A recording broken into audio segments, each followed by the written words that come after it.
Hey, my name's James Nicholson and welcome to my YouTube channel. In this video, I want to talk about today's stamp duty increase. These are some major price increases on the purchase of a home. It's a big upfront tax that people have got to consider when what they can afford on the market. So we're going to talk about how this impacts first-time buyers moving home and buy-to-let investors as well. And if you're new around here and you haven't done already, do make sure you subscribe to the channel over there and hit that bell notification. We're on the way to 40,000 subscribers. We're a smidge away and you can help us get there a little bit faster. And let's get some more views on this video by smashing like, tickling like, doing something to that like button, whatever you want to do. That helps with the algorithm. And then share the video, WhatsApp it, email it or Facebook message it to a friend or family member that needs to know what's going on with this stamp duty stuff. So this was announced in the budget in October of 2024. Now, the stamp duty at that point went up immediately for buy-to-let purchases, which caused absolute chaos at the time. I remember I had some remortgages going through and I called my solicitor and kindly was asked, could you just call back a few days later, because so many deals were potentially falling through. It was absolute carnage. You can imagine you were going to buy a property and you maybe thought your tax bill was going to be $4,000 and now suddenly it's $6,000. And you've got to get £2,000 extra to complete that deal there and then. And you might not have that. And then there's the negotiation. Who pays this? Does the buyer pay it, which is the legal route?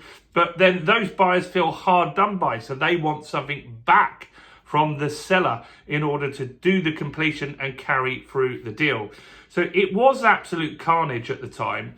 And so for buy-to-let investors, the additional tax that you pay went from an additional 3% to additional 5% on top of a deal. Now, bear in mind, if you get a property over £1.5 million, then the stamp duty on that is 12%. So you'd be paying 17% in tax if you wanted to run it as a buy-to-let. Now, after that, we understood from that budget that the stamp duty was going to go up significantly for different people. And what's interesting is every government for the last few decades has said they want to help people get on the property ladder, supporting first-time buyers. They've had different schemes in order to do that. But when they did this stamp duty, as you'll see, they really hit first-time buyers. So first-time buyers had a threshold. And that was that you could buy a property for £425,000 and pay no stamp duty, helping people get on the ladder. That dropped today all the way down to £300,000. Now, if you live up north, you think, who cares? That's not going to bother me. But in the south and London, that really does bring suddenly a lot of people into this tax bracket on stamp duty, and they're going to have to find significantly more money for their purchase. So that isn't great. There's also been a new 2% threshold brought back. This was eliminated for a period of time, and the 2% bracket goes from properties that are worth 125k to 250k. So this suddenly brings a lot of additional purchases. This won't impact first-time buyers. This will impact those moving house and buy-to-let investors as well. So for buy-to-let investors, you've got your taxes gone up from 3% to 5%. But if you're buying in this range here, you've got another 2% that you've got to find as well. So it's quite brutal, the upgrade in this tax.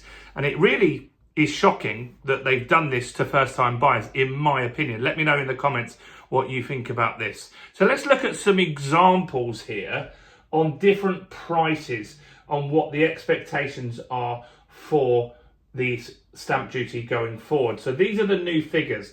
If you were going to buy a £150,000 property as a first-time buyer, you would still pay zero in stamp duty. So that works very well.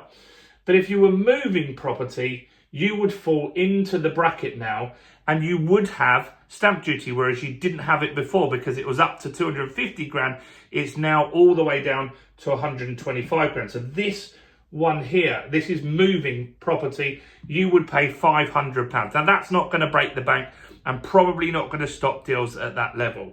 But what about buy to let? Because a lot of people don't like landlords. But if you look at how much tax a landlord pays, maybe you might change your opinion slightly on that. If a buy-to-let landlord buys a property for 150 grand, the tax, the stamp duty that they have to pay upfront immediately to complete the transaction is £8,000. So the government makes an absolute fortune off of this stuff.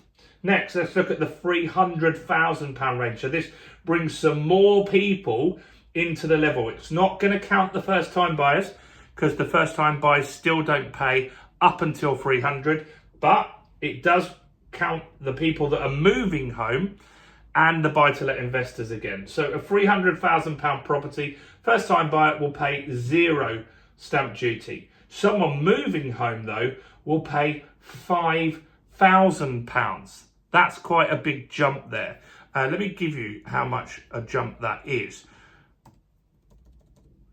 The difference here is that prior to yesterday, you would have paid £2.5 grand to move. Now it's £5,000 to move. That's quite a lot additional costs that people have got to find out on top of solicitors' fees and all these kind of things. So that's quite a big jump there. So buy to let investors, you're only buying somewhere for 300 grand. Not the most expensive place in the world, but you're going to pay £20,000 in stamp duty, which is crazy high. Let's see how that has gone up quickly here.